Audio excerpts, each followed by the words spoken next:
Hello my friends, welcome back to my kitchen. In this video, we're gonna look at the Ninja Crispi. We're gonna look at all the features, we're gonna cook a couple recipes. Ultimately, we're gonna determine, is it worth it? But first, we gotta get it out of its box. So the Ninja Crispi is the first of its kind that I'm aware of. It's the first air fryer to actually use a glass bowl to cook in. One that you can not only cook in, but then you can also serve in and store in. We have a Ninja Crispi quick start guide. We also have important safety instructions. We'll see if we take a look through that or not. What the deal is here, but it looks like, oh, all right. Well, that makes sense. Wow, this is like origami. This is really cool. The cardboard alone is like a work of art.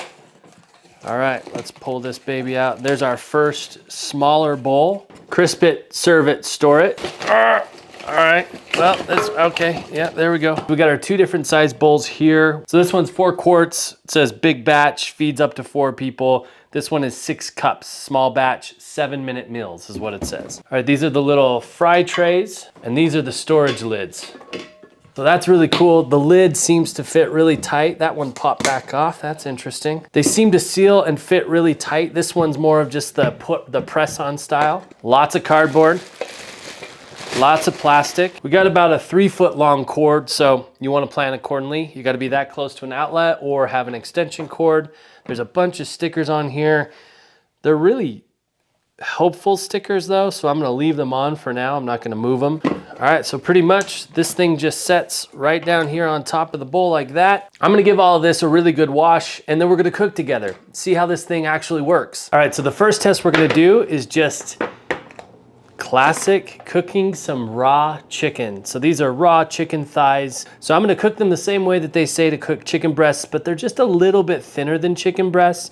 So we're gonna reduce the amount of time just by a little bit. All right, and then the magic. They call this the Power Pod. Power Pod. I feel like that's like an Avengers name or something like that. We just place it right on top here. This is where the magic happens. And there are 4 modes on the Ninja Crispi. So the first one is Recrisp, Bake, Air Fry, and Max Crisp. Oh my gosh, I forgot one step. We need to get some oil on these. Whew.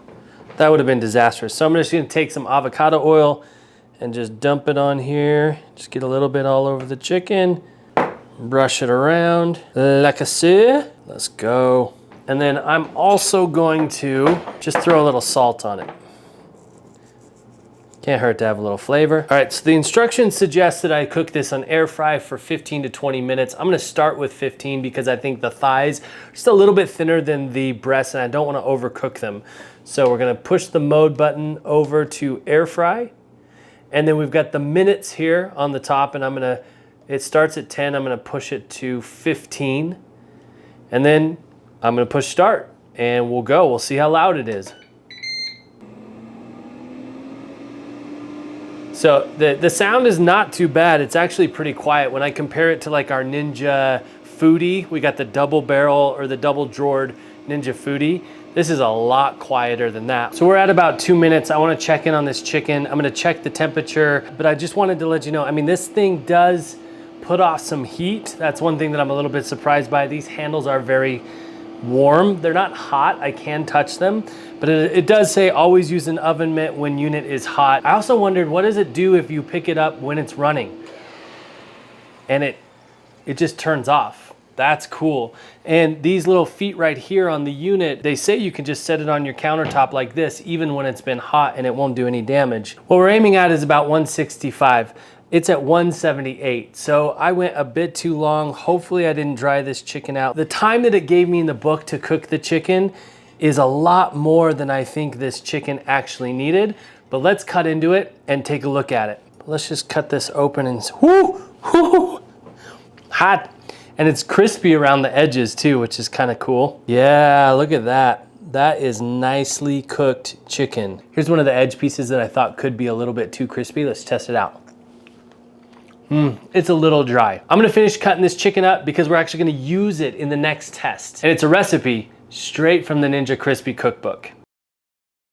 All right, so let's dive into our next test. It's from the Ninja Crispi quick guide and recipe book. This is called a buffalo chicken dip. By the way, there's an affiliate link to the Crispi in the description below. If you happen to buy one, go ahead and use that link. It doesn't cost you anything extra, but it throws me a couple bucks for making this video, and I really appreciate the support. Okay, the first step is to add 1 cup of cut up chicken. So just gonna measure out 1 cup here. And then it says to put on the power pod, hit the max crisp mode. That's hard to say, max crisp mode. And we're gonna run it, we're gonna set it for, it says 32 minutes. Seems like a long time for a buffalo chicken sauce, but let's hit it. So the first thing we're gonna do is we're gonna cook the chicken for 2 minutes. It's just to warm it up. So let's go. All right, so now that it's warmed up the chicken, we're just gonna set that to the side. It's so cool that you could just sit that on the countertop and it's completely protected. I love that. Next thing we're gonna do is we're gonna add the cream cheese. It says to dice up the cream cheese, I'm sure, to get it melting a little bit quicker. We're also gonna put in a 1/2 cup of sour cream. I'm just gonna use my old dad fingers here. Get that sour cream in there. And yes, I do lick my fingers in my kitchen, so if you don't like that, probably don't eat in my kitchen. All right, and then we're gonna do a 1/2 cup of buffalo sauce. I mean, that's a lot of buffalo sauce, but I get it. I love buffalo sauce. Get that in there. Oh my gosh, that's spicy and delicious. So now it's 2 cups total of grated cheese. It says to put 1 cup, so half of the measurement in right now. I'm just gonna kind of guesstimate it, and I'm gonna push it down so that the power pod does not touch it. So it says to put the power pod back on and start and run it for 25 minutes. So we're gonna let that run. We'll be back in just a minute. Well, actually, we'll be back in 25 minutes. All right, so we're at 5 minutes. The instructions say to take the power pod off and, whoa. This is very burnt on the top. I wouldn't say very burnt, but definitely crispy. I wondered about that. I wondered if the top says to stir it up. Stir it up, little darling. And then it says to just top it with the remaining cheese. It's a lot of cheese. I'm not gonna do that much cheese. I don't want that much cheese, actually. So I'm just gonna top it off. Now I'm gonna place back the power pod, and we're gonna finish out the time, the 5 minutes. All we have to do is hit start. Let's go. I can't wait to try this. All right, there we go. 35 minutes to make this buffalo chicken dipping sauce. Wow, look at that. That looks delicious. That looks so good. It's all boiling and steaming. One of the things I'm wondering about is this thing getting dirty, the actual power pod. And I'll talk about that at the end of this video because I'm gonna clean everything up and we'll talk about what it's like to clean this thing and what do we gotta do. So that's coming up. Let's try this. I'm just gonna take a little piece for, oh, the cheese is like fried and crunchy. All right, okay, here we go. First taste, I gotta get some of that crispy cheese in there. This is gonna be hot as shit. It's gonna burn my mouth.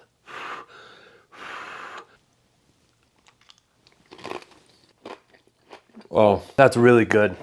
Let's get a close up on this. That's amazing. All right, so we have successfully cooked some chicken thighs to be nice and tender. We've also cooked some chicken buffalo dip, but there are 2 more things that I wanna test with the Ninja Crispi. The next is some vegetables. All right, for this next test, I'm gonna use the bigger bowl that comes with the Crispi. We're gonna need the attachment to be on the Crispi for the bigger bowl. So I think we just, oh, this goes on the front. This little handle goes on the front there. Good to know. Pops down in, and it fits a little loose, but no big deal. Now there are instructions in the quick start guide for some broccoli, but I like my broccoli a very specific way. So I'm gonna call an audible and just test it my own way. The way that I like to make broccoli is I like to bake it on about 375 for about 9 minutes, then switch it over to a broiler and crisp it up. Just give it just a little bit of a crisp, and the broccoli hopefully hasn't cooked till it's mushy. I like it to be a little al dente. So my plan is to get it all prepared and then put it on bake for about 7 minutes. I'll check it at 7 minutes. Then we'll mix it around a little bit and then put it on max crisp and just see if it crisps up those flowerets just a little bit. So let's dive in. I like to use scissors to cut up my broccoli. A little bit easier and a little bit less messy than a knife because I don't have to cut into the flowerette sections. And then I like to put a little bit of avocado oil on my broccoli. Pretty generously. This is the minced garlic from Costco. I love to just put a little bit of this minced garlic all over the broccoli. Kind of tap it as I go along. It's okay if it comes off in clumps. We're gonna mix it all up in just a second. And then a couple of really generous pinches of salt. This really brings out the flavor of the broccoli. I love it. All right, so now I'm just gonna mix all this up, getting all the oil and all the garlic and all the salt mixed up. After I mix it up, some of the garlic fell through, but not tons. There's definitely still garlic on the broccoli. Spread them out evenly. And then let's put on the power pod. I'm gonna put this on the bake mode right there. And I'm gonna take it down to 7 minutes and hit start, see where we're at. All right, so immediately I'm noticing in bake mode, it's a lot more quiet. I'm guessing the power is taken down quite a bit. I don't know if 7 minutes is gonna be enough. I don't know what temperature this bakes at. So we'll check this at 7 minutes and we'll see if that broccoli is even softening up at all. Earlier, I said I didn't know what temperature it baked at. It says right here on the front, duh, the bake setting is anywhere from 375 to 400 degrees. So that's a little hot for baking this broccoli, and I can already tell from looking in the sides that it got a little bit done, but hopefully not too done. Look at all that steam coming out. It definitely got that crispiness on some of the flowerettes. Let's see how it cooked. Hot. All right, so my plan didn't quite work. I should have halved the time and stirred it up. It's a little soft than I like it. It's not terrible, but it doesn't have that kind of crisp to it. If I were to do it over again, I would set it for 4 minutes and then stir them up and then probably do another 2 minutes. So it goes way faster in the Ninja Crispi than I do in the oven. This is really good to know. Oh my gosh. I just got, I think, what's gonna be a genius idea. Remember this guy from just a second ago? Oh, this is gonna be incredible. All right, you ready for this? Little bit of broccoli, little bit of buffalo cheese chicken. Let's go, let's go. Yep, that's the right move. There's one last test I want to do with you. Last night, my family and we went out for some burgers and fries and onion rings. I have the leftover fries and onion rings right here. And we're gonna see if the Ninja Crispi can work its magic on this stuff. Okay, so we're gonna test out the Recrisp mode on the Ninja Crispi. I've got some fries and onion rings that have been in the fridge overnight, gotten nice and soft and mushy. Look at that. I'm gonna do about half. I don't even know. I've seen people fill these up. I have no idea how long to do this for. I mean, the Recrisp is 380 to 400 degrees. So I'm just gonna take a guess at 5 minutes. That might be too long. I'll watch it, and if we need to pull it sooner, then we'll take a look at it. It's already on the Recrisp mode. I'm gonna turn the clock down to 5 minutes and hit start. So that's 5 minutes in the Recrisp mode. They're definitely a little bit darker. This fry's still a little flimsy, honestly. So one of these on the top, oh, that's super crisp. All right, so the fries that are on top have a good crisp to them. The fries that are on the bottom are still super soggy. So I'm super impressed with the chicken bake. It went a little long, so it got a little tough on the sides, but all in all, if I just do less time and probably even rotate them in the middle, they'll do fantastic. The buffalo chicken dip was amazing, so good, even with the burnt bits on top.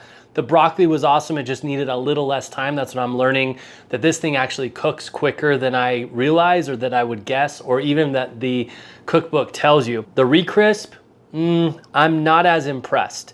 The things on top are pretty crispy. The things on the bottom are not. So I think the way that you would solve that is just taking it off halfway between, giving it a shake, moving things around, and then putting it back on for another 2 to 3 minutes. Now I'm gonna get all this cleaned up and tell you exactly what it's like to get it clean so that you know what you're getting yourself into once you start making food in it. I've got this thing all cleaned up except for the power pod. I did a little bit of research to figure out some things. There's a few pointers and a few things that are kind of quirky on the cleaning of these things. So first is they say, and under no circumstances do not submerge the power pod underwater. It makes sense. There's tons of electronics and heating elements and motors and all of that kind of stuff. I don't even know what's in there. So it says to take a wet cloth and just wipe down the grate. I mean, obviously some grease and things are gonna get up into that heating element, and I don't think there's anything you can do about it. Crisper plates are coated in a non-stick coat that's really easy to clean. It came right off immediately, just spraying it with hot water, and then I washed it with dish soap and got it clean. The interesting thing about the bowls is when I first saw them, I thought you were gonna be able to take these handles off the bowls, but you can't. Even on the bottom, it says, do not remove from the glass. I even tried to wiggle a little kitchen knife down in there to see if I could get it to pop off, and I couldn't get it to pop off. It's not a huge problem other than, look at all of these little cracks and crevices in between the bowl and the plastic, all over the place. Those are there's no doubt in my mind that those are going to get dirty. In fact, right now you can see I can't even dry the bowl between the plastic and the glass, and there's a bunch of water in there. So my guess is from here on out, these bowls are gonna look at least a little bit dirty, if not just water spotted underneath there. I don't love that. They say that they're dishwasher safe, which is a huge benefit. You could just pop all of this into the dishwasher. So a couple final thoughts. I actually really love this thing. I love the different size of bowls. You can even buy more size of bowls. And I love that you can throw some lids on them, put them in the fridge. The cons, I think it cooks a bit fast and a bit hot for some things, and you can't really adjust it because there's only 4 modes. The cleaning on the containers that I already mentioned, and honestly, that's about it. I really love this thing. Like I mentioned earlier in the video, I do have an affiliate link for the Ninja Crispi down in the description. If this video has helped you at all or entertained you, please use that link to grab one for yourself. It helps me a ton. It doesn't cost you any more. And most importantly, thank you for joining me in my kitchen. I love doing these videos, and it makes it worth it when people like you watch it. Don't forget to like this video, subscribe to the channel. That'll help me out a ton. Happy cooking. We'll see you on the next one.